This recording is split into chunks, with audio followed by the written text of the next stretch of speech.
Thanks to Chris, we really are very glad and thankful to the support coming from the church. I'll give a brief of what has happened, especially in 2022-2023. Kigezi Diocese continued to register success in its wash work.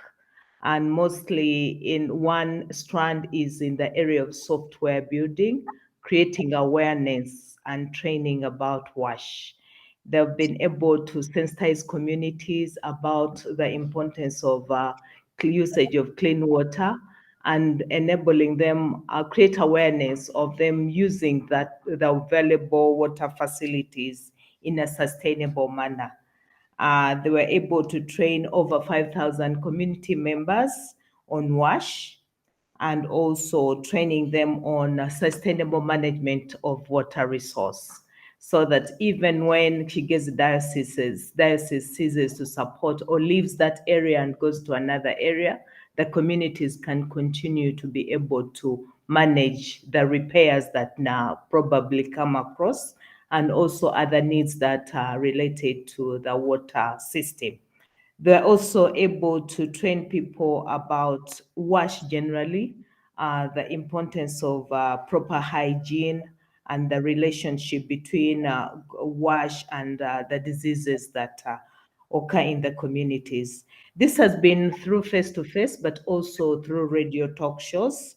A couple of radio talk shows were aired in that line where people are even able to call in and ask questions about WASH.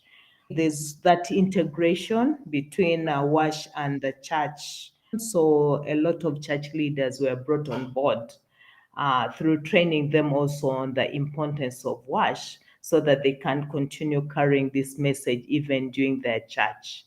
In that line still of building capacity, they established what they call model homes. And that's a home that has all the basics that are almost promoting all aspects of WASH. They'll have a clean latrine, they'll have a drying rack, they'll have all those things that in that community are basic for promoting proper hygiene. So about 20 households were established, and people come, go there, and learn from those households. So it's also another way of ensuring that this sustainability, people can continue learning from one another within that community. When they see from maybe Paul's home, things are happening, and Paul is the model home, then they can see the indicators there, maybe fewer people falling sick, those things, they see them live in the community and they can also begin to take on that practice. There's a lot of great work that has been done in infrastructure, what we call hardware. Chigeza has done so well in terms of springs protection. In that year, 2020 to 2023, they were able to protect 20 spring wells for 20 communities. That's ensuring that there's clean water for about 5,000 people. In terms of access to clean water for institutions, they constructed 10 rain harvesting tanks in institutions like schools and health centers. This is also able to reach about 3,000 people. Then also at the household, they've been able to support communities with mini kind of tanks. So they call them cement ferro water tanks. And 82 households have benefited from that.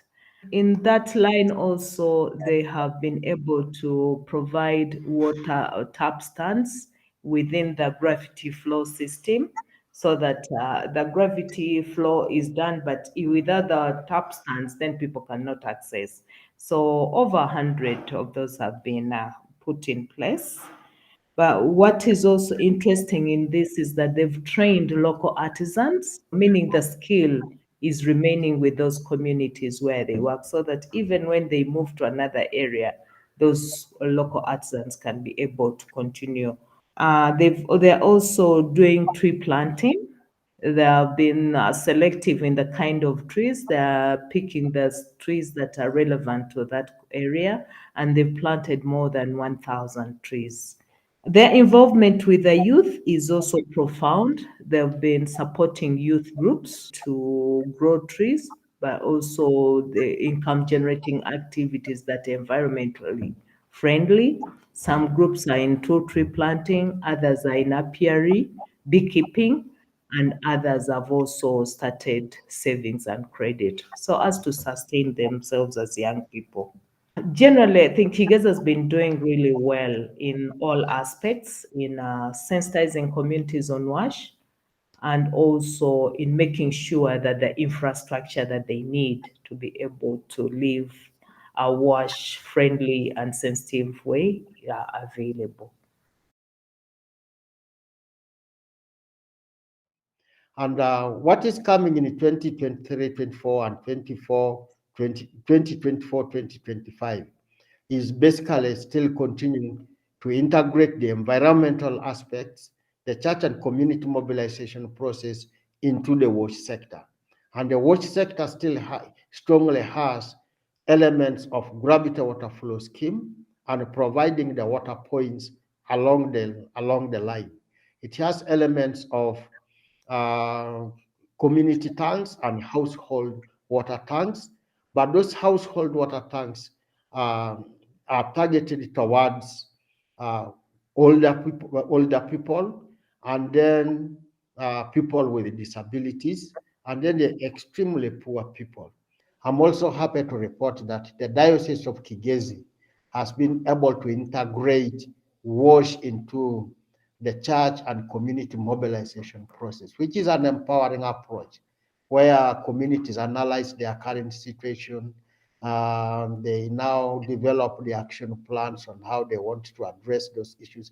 It is more of a participatory manner and a participatory methodology where communities are able to use, the church reaches out to the communities to cause forth transformation using the locally available resources. And those local available resources at times are reinforced by external resources. And because of that element alone, what we have noticed is the expansion and the reach that we are able to do using the limited resources and the support that we receive from you. Uh, Currently, there is a weather forecast that Uganda is going to experience El Nino. El Nino comes with too much rain beyond the normal amounts, and knowing the physical arrangements and the physical structure in the Kigezi place, in the Kigezi area, where it is hilly, in most cases there are landslides. So pray uh, that no destruction happens in Kigezi and in other parts of the country. And then, of course, remember to pray for the economic situation of the country. We are registering some increased inflation, and this comes with increased costs of doing business.